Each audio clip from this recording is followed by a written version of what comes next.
আজকের দিনে প্রায়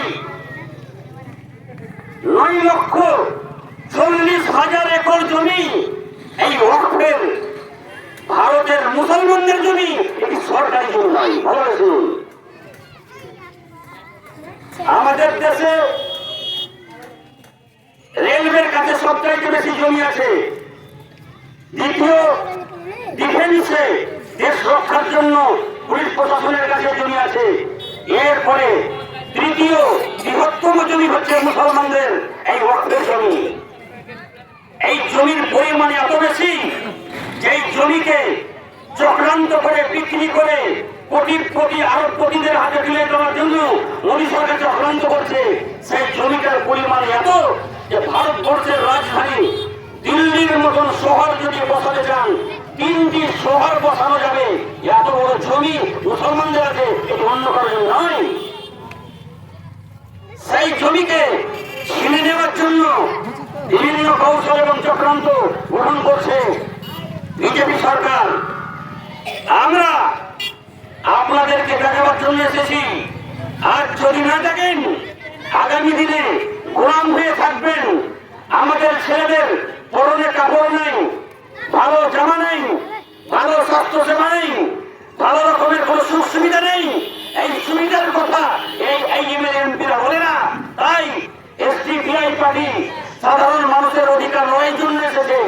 মহিলাদের জন্য, শিশুর জন্য, শ্রমিকদের জন্য, কিষানের জন্য, খেটে খাওয়া মানুষের জন্য, সাধারণ মানুষের অধিকারের জন্য লড়াই করতে এসেছে। তাই এই পার্টিকে মজবুত করুন, শক্তিশালী করুন, পার্টিতে জয়েনিং দেন, অন্যান্য পার্টিকে ফেলে দিন যাদেরকে এতদিন ধরে দেখেছেন, কারণ তারা ব্যর্থ হয়েছে আপনাদের অধিকার পাইয়ে দিতে। তাই পেটে কথাটা বলে আগামী দিনে এই এলাকাকে উন্নয়নের পথে নিয়ে যাওয়ার জন্য, পাকুড়কে একটা মজবুত জায়গায় নিয়ে যাওয়ার জন্য আর একটা কথা আপনাদের বলছি।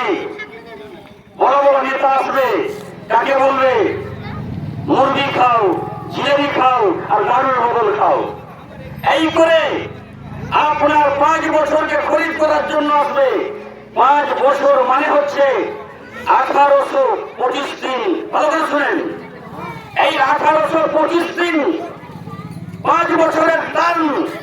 তাহলে থানার মেটার আসবে, পুলিশের মেটার আসবে, সমাজে বিচার ফেসলার ব্যাপার আসবে, আপনার বিরুদ্ধে অনেক কিছু হবে, তার জন্য লড়াই করার ব্যাপার আসবে। সেই দিন কিন্তু এই নেতাদেরকে আপনারা খুঁজে পাবেন না। তাই আমি আমার বক্তব্য বিলম্ব না করে আমি এই ফালসাপাড়া ভবানীপুরের সাধারণ ভাই বোনকে বলবো, যেই পার্টি আপনার জন্য তৈরি হয়েছে, যেই পার্টি আপনার জন্য লড়াই করার জন্য এসছে, যেই পার্টি আপনার অধিকারের জন্য সারা ভারতবর্ষব্যাপী আন্দোলন করছে, সেই পার্টিকে মজবুত করুন। আর এই পার্টি থেকে আগামী দিনে গোমানি থেকে নয়, পাকুড় থেকে মজবুত একজন ব্যক্তিকে বিধানসভায় পাঠান। দেখবেন আপনার বিধানসভায় সব ফ্যাসিলিটি আসবে, কারণ লড়ে নিয়ে আসতে হবে। ভিক্ষা চেয়ে অধিকার পাওয়া যাবে না। আপনাদের সকলকে ধন্যবাদ জানিয়ে আমি আমার বক্তব্য শেষ করলাম। Social Democratic party of India.